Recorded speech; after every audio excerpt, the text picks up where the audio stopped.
we all know we live in a world now, guys. Let's be honest, man. Cooperating with the police, working with the police, doing anything that assists in police investigations is considered snitching. We live in a day and age now, guys, where murderers, killers, drug dealers, criminals, etc., are glorified, and anyone that cooperates with the government is vilified. That's just how it is. The villains actually are looked at as superheroes, and the people that are good Samaritans, etc., are vilified. So it's wild, you know. It's upside fucking down.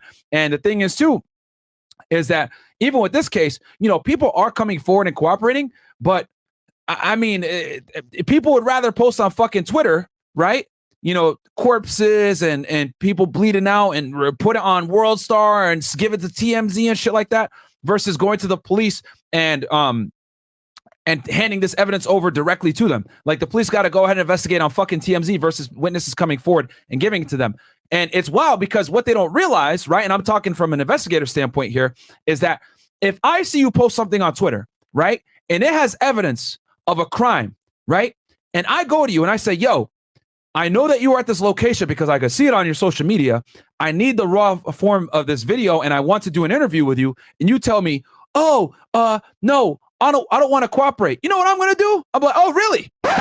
Fantastic. You know what I'm going to do? I'm going to go to a fucking judge. I'm going to write up a search warrant. I'm going to come back. I'm going to take your fucking phone and I'm going to unlock it. And then I'm going to search it. I'm going to get the evidence I need. Then I'm going to give it back to you. So that's how do you want to play this?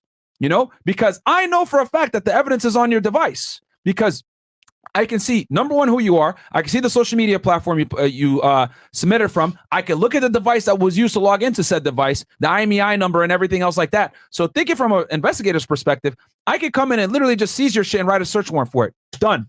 So, and I'm sure that's what the police are employing right now, right? Because with people like this that are reluctant, that don't want to cooperate with the police, or no, I know snitch, blah, blah, blah, blah, blah. They might have to go ahead and strong arm some of these individuals to get the evidence that they need.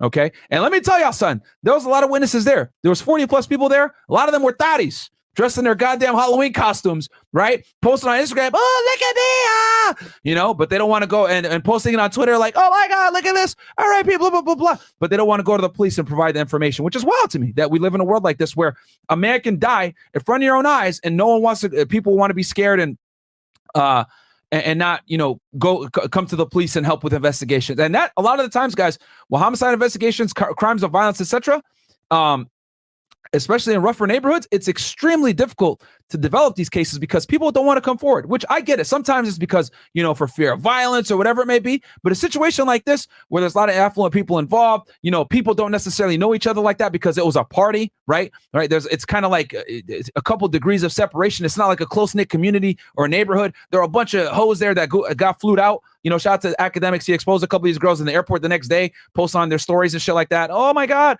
But a lot of these people don't want to go to the police. And it's wild to me. So people need to go ahead and take this shit more seriously, where if you're not a street dude or whatever, you don't abide by the code of the streets. Okay. That's honestly, it's a very stupid code. If you want to be a criminal, you want to be a crook, you want to go ahead and abide by the streets and do all this other stupid shit. Fantastic. One of two things is going to happen to you. You're either going to go to prison or you're going to fucking die. All right.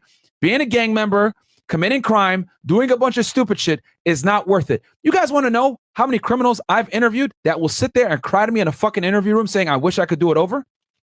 They don't talk about that, do they? I've interviewed terrorists, murderers, child molesters, hitmen, sicarios, you guys want to call it in Spanish, whatever it is, human smugglers, drug traffickers, the worst of the worst fucking people.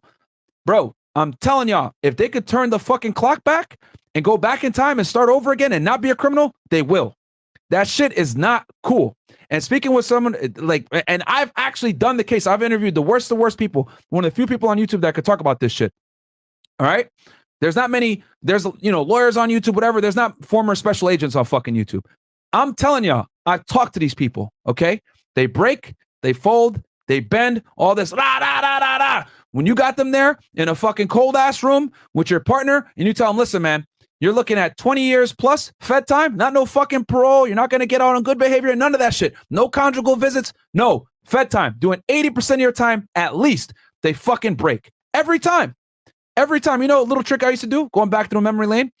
If they didn't want to talk the first, night or whatever, after we arrested them, all right, cool.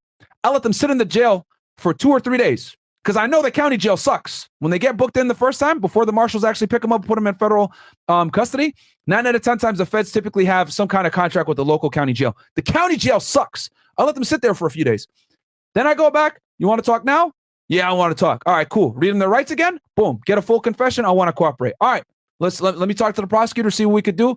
Being a criminal is not fucking cool. So any of you guys out there, right? This is intervention.